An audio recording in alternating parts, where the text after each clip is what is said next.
Hey everybody, Reba here. Welcome back to Gooseberry Homestead.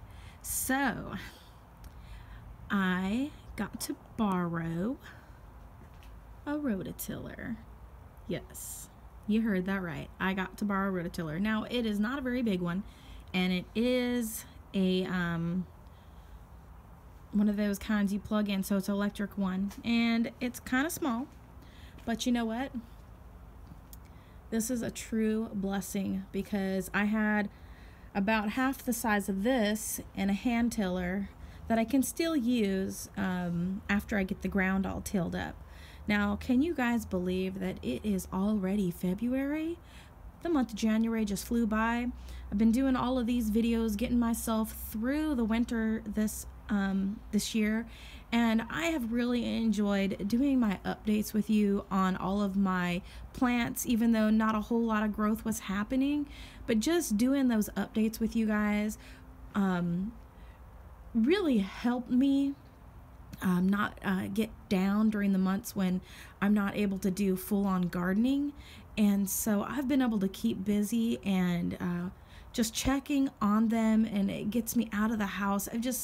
It's such a blessing, you guys, to have you all here coming to my my YouTube channel and watching my videos and everything. And I just want to thank you guys so much for everybody who's been commenting. I really, really do appreciate it. I started making videos. I don't even know. I can't even tell you how long I've been doing them. I have close to 200 videos now, but maybe almost a year or 2 years. And I knew that if I just kept saying comment, like, and subscribe and click that bell button, eventually people would start talking back to me. And I never lost hope in that or any heart in that. And I just talked to everybody, talked to the world as if people were talking back to me, even if they weren't commenting before. And I never let it discourage me at all. And so, because I'm doing what I love, and that's the most important thing, you guys. So don't get discouraged when people aren't commenting on your videos, or it doesn't seem like there's a lot of people. My channel's growing very slowly, and I'm okay with that because the right people are here watching my videos, and that's what that's what really matters. I'm one of those kind of people that when I go to other people's videos, I will look for people who talk for a long period of time on gardening or whatever, and I will just listen to them talk while I garden. And I love finding, like, I literally search out, and my kids are telling me, "Oh, Mom, nobody's gonna watch your videos, they're so long and boring." And I'm like, they're not boring to everybody. There are a group of people out there just like myself who love to listen to other people talk. And I don't think my voice is half bad. Yeah, I like to stumble and twist my words and stuff on, when I'm trying to talk and stuff, because my brain's going faster than my mouth can keep up, you guys. So, but that's okay too. And that's who I am. And I just get really excited. So 3 minutes in, it's all great. So this rototiller, I got to borrow it, you guys, from some church family members. And I'm so excited. They did let me know that it does like to overheat. And there's a little button that I just have to press, and it'll go down when it stops overheating. And I'm just gonna do a little bit at a time. And so I'm gonna show you guys where I'm thinking about putting the garden. And I kind of want to have a big garden, so I'm gonna show you out here in the yard, in this back section. You see where all the sun is shining? We get a lot of sun right back there all day long in this back section. I want to leave a little bit of grass along the fence line, and maybe 3 to 5 feet from the edge of the fence line and the building. And so I'm thinking that square plot back there. Now, we do have a septic tank here, so I don't want to come too much farther closer to myself right now where I'm standing. So probably about where I ended my plot over here. I only had the energy last year to do about a grave plot size by hand. And I just did like the world's tiniest garden last year right here. And it's already almost completely grown over with grass. So I'm not exactly sure where the septic tank lies. It's over this other way, and I don't think there's a leach line here because the city comes and pumps the septic tanks every so many years or whatever. But it does look like my broccoli is ready to harvest right here, and I'm excited about that, you guys. It only took a year. It went through the summer and the heat, and it didn't bolt really. This one's the only one that flowered right here. The rest of them hadn't flowered or done anything until just recently, so I'm really excited. I'm probably gonna harvest this one for dinner. I might just harvest them all for dinner and just say, you know, good is good, and grow some more again in January, or not January, and I'll make starts probably the end of June and get them going this next year. So anyway, so I'm thinking starting the garden bed right here at the end of this little plot that I had here. I might rototill this area up a little bit and just kind of smooth it over possibly. But this whole back section, I'm thinking about having it be like a garden. Now, I do need to come out here and I need to clear out some of the limbs that have fallen. Now, while we do have this giant tree right here that has a lot of broken limbs and things, every time we have a storm, a limb will fall. So there's a lot from storms we've had. There's a lot of limbs in the yard. I'm gonna just pick those up and save the little twigs and stuff for like a little tiny rocket stove that you can make with bricks and stuff. We periodically will lose power here in the city where we are. I don't know why. And I would love to do a sun oven, but we don't have very many days. We can't really rely on the sun in this region, so a tiny rocket stove is like really great option to do. So I'm probably gonna pick up all the limbs and stuff that have fallen from the tree, and pine cones even. I could probably use those as well. Never thought about that until just now. But I mean, this is exciting. I need to come through here, and I do need a mow before I rototill because the grass is getting a little bit longer. But I noticed something else out here the other day. I'm looking for it right here. See this like white stuff? It looks like concrete or something right here, like a post or something had been here. So I'm actually gonna get my shovel before I bring the rototiller right here. And this is the only place I see something like this, because I don't want to mess up my friend's rototiller at all. And I just need to check that out and see exactly what that is. But that's the only thing I see. The people who lived here before, they tended to throw things, to just like toss stuff everywhere back here. So I'm just gonna go through and just double check that there isn't anything here. For the most part, I mean, we've mowed over this for a long time. That's down low enough that our mower didn't catch on it or anything. But yeah, I'm excited, you guys. I don't know if you can tell. First year having an in-ground garden, and I'm planning on growing a whole lot of stuff. I think the tomatoes would do better out here in this section. It gets more of the heat, and I'm gonna try growing some peppers this year.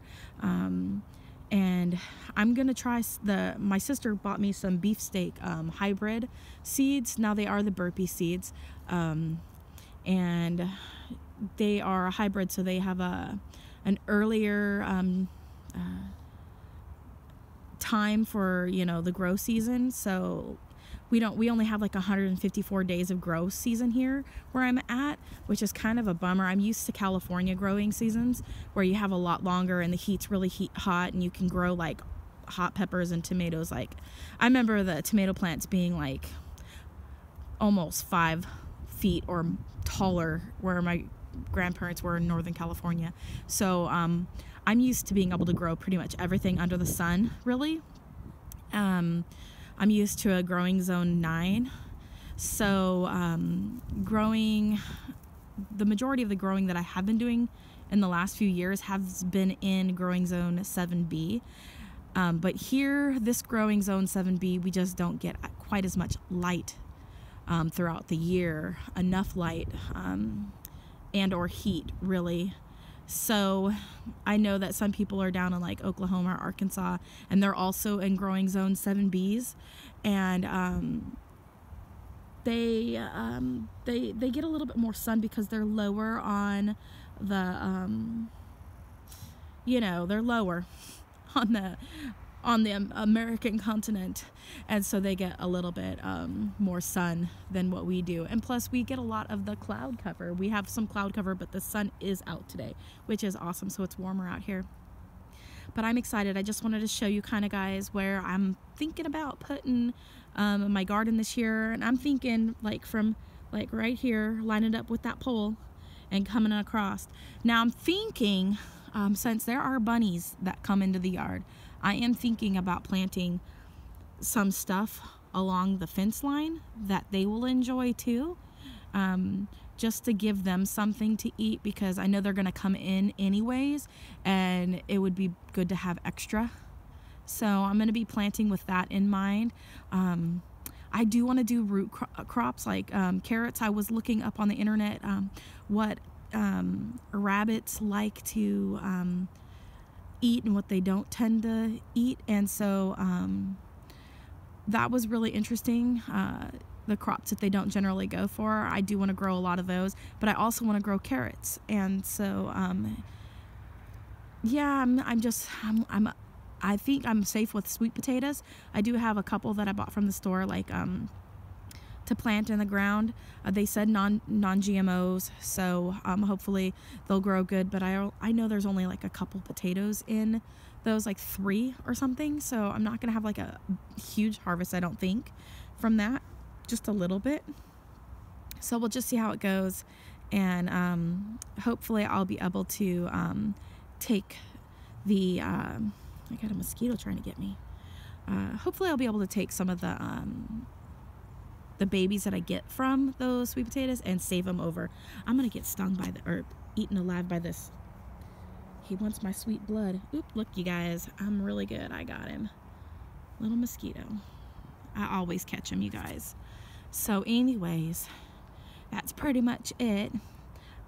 Everything's looking really good. We've gotten some rain. I never did water in the trees. Nature just kind of did it for me. And so they're all doing really, really good. Even the grafts were looking pretty decent, at least right now. The limb kind of plumped up a little bit, actually. And that's kind of exciting. It's still a little bit shrivelly looking, but it's plumped up a little bit more than it was. So that's actually kind of good news. So we'll just be watching those grafts, you guys, to see if they take. And I will do a video showing you the grafting tool that I got. And since I'm so new at it, I didn't really feel like doing like a straight up video showing how to graft with it, because there's other videos out there that show how to graft with it. But I'll just let you guys know how it works for me. And we'll be watching these 2 grafts that I've done on these trees, and I did them while the tree was dormant, so hopefully, fingers crossed, everything will work out with those grafts. But the trees that I got right here are doing awesome. I put stakes in them to kind of keep them upright and in an upright position until the soil settles in and their roots start getting established, and I will keep them in keep the stakes in until the end of probably until fall, and we'll leave it like that unless I need to get stakes for the garden. So we'll just have to watch. I love these plastic garden stakes. They are a must, you guys. I got the clips while I was living in Germany, but guess what? I saw them being offered on, I think, the Burpee website. The clips, they look just like these ones, you guys. I got these back in 2013. And I've had them for a while, and I got them while we were living in Germany, and they didn't have anything like this in the United States when we came back in 2015. So the stuff starts over there in Europe, you guys, and slowly within about anywhere from 2 to 5 years, you'll start seeing stuff that's been being sold in Europe will start being sold here in the United States.